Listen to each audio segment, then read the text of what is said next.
Sports, where we review all the best sports clips from around the country. Now, you're probably wondering, why should I watch over here instead of over there? Because over there, they don't care about what you have to say. They talk about this all the time. They talk down to us in the comments. They don't even read the comments. They think we're just a bunch of clowns on YouTube, Twitter. But I think it's the opposite. I think we know exactly what we're talking about. So I read every single comment. So if you think what I'm saying is the most ridiculous thing you've ever heard, let me know in the comments below. If you think what I'm saying is the most amazing thing, then definitely please let me know.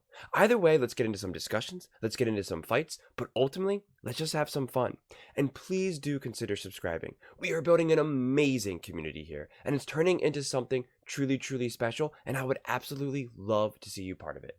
So without further ado, let's get to it. We're watching a clip of Undisputed talking about Patrick Mahomes' performance versus the Chiefs and the Bills and that whole game. I mean, that game was wild. I mean, to me, this game really ultimately proved how you can't just say that the record of a QB is on the QB itself, because Josh Allen did nothing to lose that game and did everything to win that game, and yet the Bills failed him again. Josh Allen didn't fail the Bills. The Bills failed Josh Allen. And to me, that was so clear. Everything he did in that game was wild, laying his body on the line, rushing for the yards, touchdowns. He did everything. He did way more than Patrick Mahomes did for the Chiefs. And yet the Chiefs still won because they had a better defense and the receivers actually caught the ball, which they're going to talk about right here. So let's just get into it. And he caught 3 for 21 total yards. Well, Michael, you said on Friday, Diggs has got to rise and shine because there's no Gabe Davis. And I don't know what's happening between those two, but I do know this. Josh Allen played his guts out last night. I don't know. He led him in rushing. He made those 2 throws that could have won the game. And yet we get to the last throw. It was the second down throw in that final series to Shakir. And again, does he get his left tackle gets driven back into it? I give him nothing because I get tired of hearing quarterbacks and then turn around and tell me what Brock Purdy isn't able to do. I saw Brock Purdy stand in the pocket and make an almost exact throw like that. Oh, get out of here. That is such BS nonsense. Brock Purdy almost intercepted the ball, almost got multiple passes intercepted. This is nonsense. You can't just focus on one play, one throw that Josh Allen missed and say that's the reason why they lost, because that's nonsense. Patrick Mahomes missed a wide open Travis Kelce, okay? Wide open. Even Romo was like, wow, you don't see that often. So enough of that. And again, Brock Purdy literally could have had 3 interceptions that game. So spare me that. That's nonsense. You can't just pick one little play and say, well, that's the reason why they lost. If he makes that, they win. What about the multiple throws, the multiple catches just for Diggs alone? There was 3 key drops that were done by the 2 wide receivers for the Bills, okay? That if they catch those balls, which they should have caught, that the game completely changes. So you can't just pick that one pass and say, well, we're making an excuse for Josh Allen. Because not to mention, they still missed a field goal there. Is it Josh Allen's fault they missed a field goal?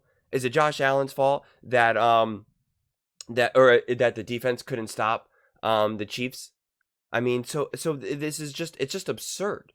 I mean, it really, really is absurd. Not to mention, again, the fact that Brock Purdy won that game had very little to do with Brock Purdy. They won in spite of Brock Purdy, which is exactly what Michael Strahan said, which is what Gronk said. I mean, so like this idea that like Brock Purdy won that game, which we'll talk about later today, but it's just that's just such nonsense what Sherman's saying. Accurately to Jawan Jennings on a 3rd and 10 where they had to have it. And then Josh Allen, we're sitting here saying, did somebody step on him? No, nobody stepped on him. Nobody did anything. I disagree with you, Skip. He did not play well. He did not outplay Patrick Mahomes. Patrick Mahomes won the game. He outplayed him. He out-executed him when his team needed him. He did not execute. This play they had to have. Skip, when you have to have it, yeah, that's one throw you got to have. And what's so interesting is even that throw, we watched Jordan Love make that exact same throw the day before. The exact same falling throw. back. Falling back with people in his arm. But man, oh my God, when he flicks that ball out there, it's like, that's Oh, that dude, I was like, okay. I thought I was about to get a reprieve. Like, oh, he's about to beat the Niners. I was dusting on my shoulders on that. You know what I mean? But right there on that play right there, what we were talking about, and I started talking about this, it's making those plays in the crucial moments. Those are the difference. Somehow, some way, Patrick Mahomes will find a way to make that play. Right. Josh made some incredible plays yesterday. He did. I mean, he was doing everything, running, throwing back, the lateral when he's in a full sprint. I mean, he was trying to do everything to win that football game. But you got to make this play right here. You got to make it. That's the game. Right. That's the game. That's the game. And you tell me, from weeks 1 to 10, you got 73 receptions to Stephon Diggs. Okay, how many times are they going to show this replay? Stephon Diggs. In weeks 10, 11 to 20, you have 44 receptions and only 1 touchdown, and that came back to bite you right in the rear when you needed it most. And Michael, why? What happened? What's your gut feeling? What's your educated guess on this? What happened between those two? We talked about this way back in the beginning of the season. We did. And I said there's something going on here, and nobody's talking about it. And I said at the time, everybody was talking about it. Remember, I used that old rust of a bicycle. There was literally rumors that they wanted to get rid of Diggs, and then that Diggs was really upset with the head coach, and then that's why it was predicted that, well, not predicted, but that's why they thought maybe that's why they extended McDermott, just to kind of show the team that he is the coach, and, to kind of show Diggs, like, enough, like, he is the coach. We're not getting a new coach here, which probably wasn't the best idea either, but, I mean, Diggs is just a big baby. He is. I mean, he's such a stereotypical wide receiver, a drama queen, just carrying on, making big deal. He makes it more about him. I mean, granted, this season, it wasn't as big of a, like, he did keep it in more than out. But again, he did a lot of things to try to show up Josh Allen, like going like this, telling Josh Allen to use your head, in the beginning of the season, just things that you don't see any other receiver do to their quarterback, just disrespectful to the leader of your team. And again, you want to say that Josh Allen lost that game, even though he led the team in rushing and touchdowns, passing, did everything he could possibly do. Again, lateral passes, laying his body on the line. I mean, he just did everything. And then the one moment we call upon Dick, I don't say we, the Bills aren't my team, but I meant like from the Bills' perspective. The one time they try to call on, Diggs, he can't come up. He can't catch the ball. The one time they try to call upon him in that game, he can't catch the ball. I mean, again, this is such an unfair, for Sherman to say that he didn't play well, Josh Allen. I mean, that makes, I can't even comprehend how anyone could watch that game and say that Josh Allen didn't play well. Okay, he missed that one throw. So did Patrick Mahomes. Patrick Mahomes had a wide open Travis Kelce that he missed. Okay, Patrick Mahomes also made a couple throws that their receivers came up big and caught the ball. Okay, like actually legitimately caught the ball. That's the difference. That's the difference. It's not that Josh Allen didn't play well enough, because he absolutely played well enough. Absolutely. And again, the missed field goal. Are we just going to ignore the fact that their kicker missed like a 42-yarder? So this idea is just, it's just nonsense. I mean, it really, really is. And this is one of those things where it's very similar to when we judge a specific call, like going on and on 4th down or a fake. We judge the outcome and not the decision itself. And if it works, then we say, wow, that was a genius move. And if it doesn't, we go, what a moron. I can't believe he went for it on 4th and 5, on their own 40. What were they thinking? But if they succeed, it's like, he is a genius. He is bold. He saw something and he just took a chance, that's the difference, like that. It's just, you can't do that. If we want to be intelligent consumers of sports, like I get it, right? When you're watching sports, it's very 50-50 in a lot of ways, right? You're just passionate, you're excited, and you just want to root for your team, or you want to root against the other team. But I really encourage to try to look at this through a more